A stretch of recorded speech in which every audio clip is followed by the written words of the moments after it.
Hey guys, how you doing? jpsarrireviews here and welcome again to another video review. And today I want to talk about what if.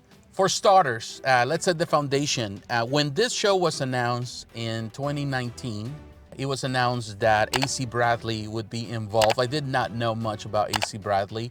I have to inform myself a bit more about her accomplishments, the writer and the main force, creative force of Troll Hunters. But beyond that, I didn't know much about her. She was a creative force on season 1, also season 2.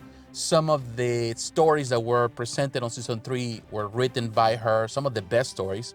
I think she definitely can say with dignity that she's a big fan because she also took inspiration from the comic book. What If, the comic book series, the anthology, was introduced originally back in 1977. It lasted till 1984. That was the first volume. The second volume restarted in 1989 all the way until 1998. There's been other small runs after that, probably like a few more volumes, only 5 to 6 issues per volume. Not much, but the great idea about What If has always been the involvement of many writers and artists of the time, of course, from the 70s, from the 80s, from the 90s, people who are really important, the who is who in the Marvel Universe and in the creative force of the Marvel Universe, really coming with ideas, changing and turning the tables into what would it happen, what if this situation evolved in a different way. And pretty much it's always been character driven. Each issue throughout the years has been a separate entity, although there's been a couple of maybe 2 or 3 different issues that have a continuity, but beyond that, it's always been single issues for the most part.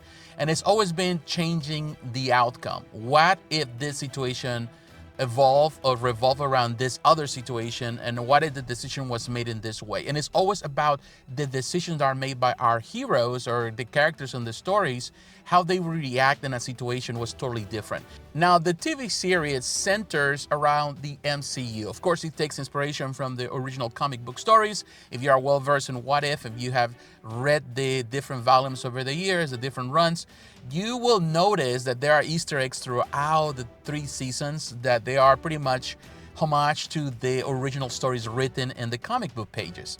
But for the most part, everything is inspired on the MCU. The characters are from the MCU. You see also the actors and actresses. Many came back. In the first season, there were 50 actors who reprised the roles. Now, the art style is perhaps the biggest eye catcher of the show.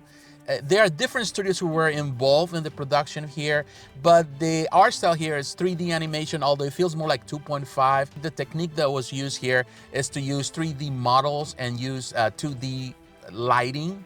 So it creates this effect that kind of like you feel like you're looking at an art piece, you're looking at something that has been hand-drawn, although it doesn't have the same level of quality that you can see on Arcane with Fortiche, that this French company, they did an amazing job in really recreating that art style that feels so realistic. It's not as compelling here. It's not as good as that. And that has to do, and there are uneven moments where I feel that some episodes are better than others. And I did not know until later that it's because they're different studios doing the work. I love Jeffrey Wright as the Watcher. I think he's the perfect voice. He has the balance.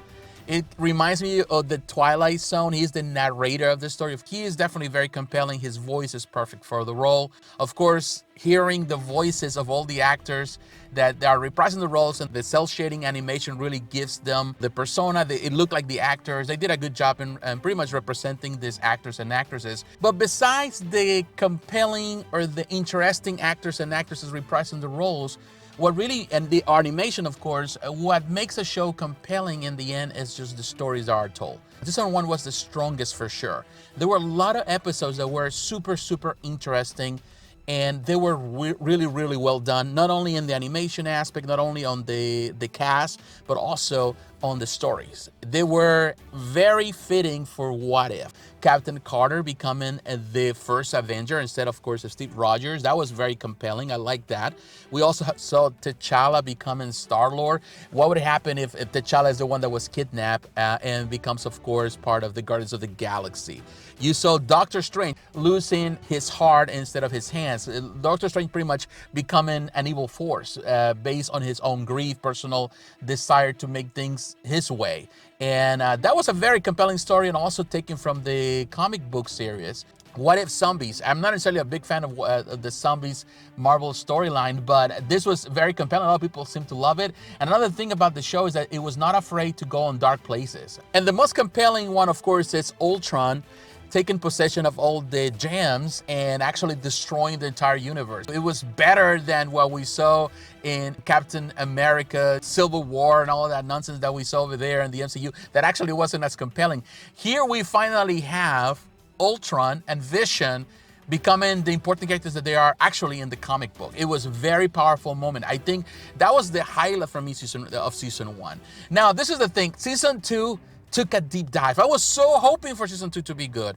And then when it came with a lot of stuff that I was like scratching my head. It's like I was trying to think, what is it they were trying to accomplish with it? Yeah, there were a couple of things. Of course, the first episode, Nebula joining the Nova Corps. I love the cyberpunk style of it. It was a pretty good episode. I love that. I love that idea. Another one was Hela finding the 10 rings. Of course, the actress portraying the character and sharing her voice there. That was fantastic. I love her. But beyond that, there were a lot of scratching moments on season 2. I felt like it went from a highlight of season 1 and it took a deep dive on season 2. And I was really kind of like telling to myself, what the hell is going on here? I couldn't understand it.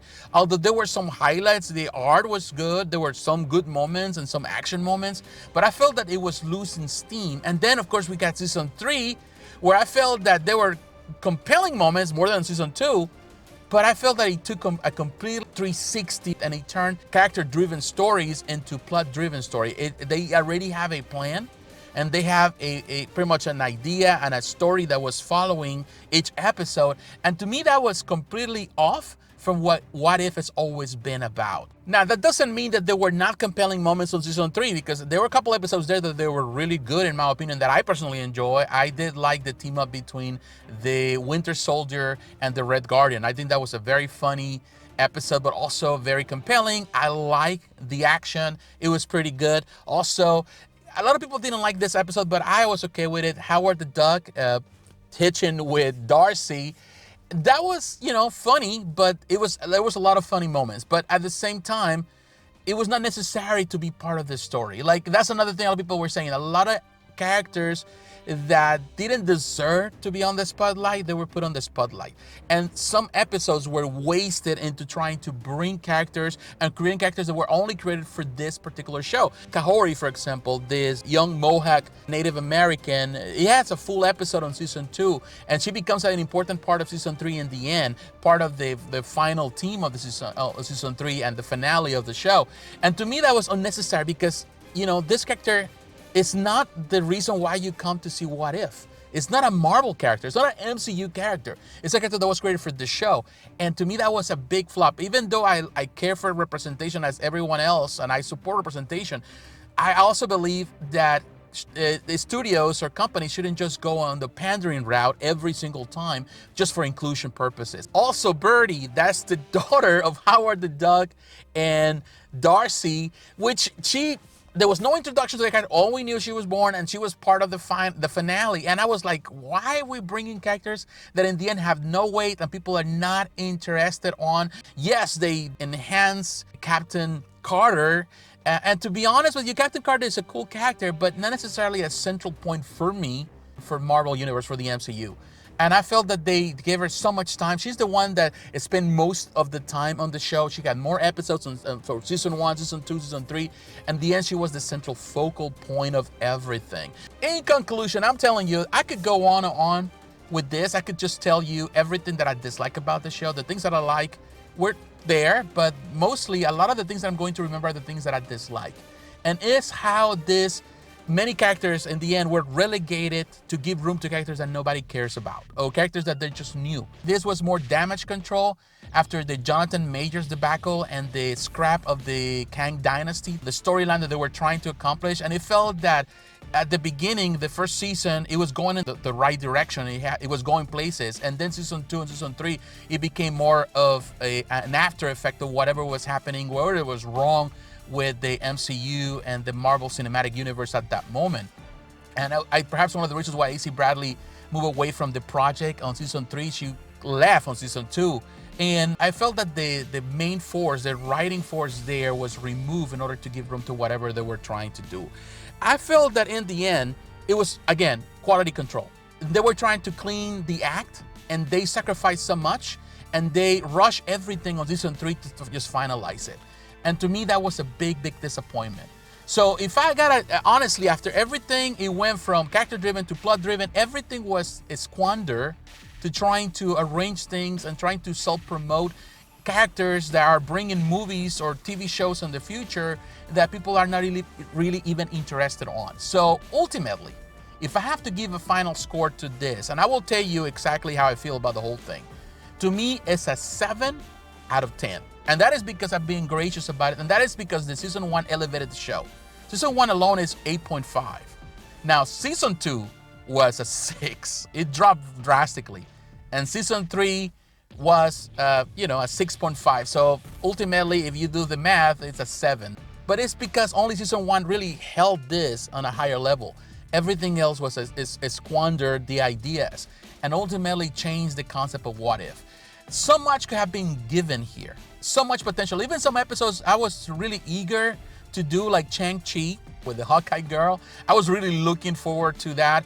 But the episode at the end was just blah. It was bland. It didn't really did much. And some of the episodes, I was like, man, this looks like a good idea. But the delivery wasn't that great. And ultimately, there were so many ideas that were left there and so many possibilities, so many characters that were more compelling. Even Nebula was more compelling. She could have been done a lot more in season 3 and she wasn't even used. I feel that there was so much that could have been done. And even in the end of the last episode, you see this, ideas that are thrown in the end on the end credits about possibilities in the future, possibilities in the multiverse that could have been done. It feels in the end that Marvel is just trying to scrap the whole multiverse idea, because at the end of the day, the multiverse idea also harms the Marvel universe, because when you have endless possibilities, there are no high stakes. There's nothing to worry about because everything can be changed, one universe of the other. And I feel that Marvel is trying to move away from the multiverse concept into something more established. And perhaps that is a good idea, but I felt that unfortunately, What If paid the price for these decisions. But what is your opinion, my friends? What do you think? Are you agreeing or disagreeing with my opinion?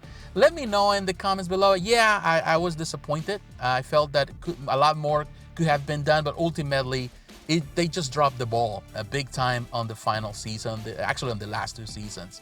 Let me know again what you think in the comments below. So once again, my friends, thanks for watching. Don't forget to like, to comment, and to subscribe to the channel. Hit the notification button to remind of the next video. Follow me on social media, Facebook, Twitter, Instagram. The links are in the description. And please consider supporting the channel financially through Patreon. My friends, God bless, take care, and I will talk to you again. Bye-bye.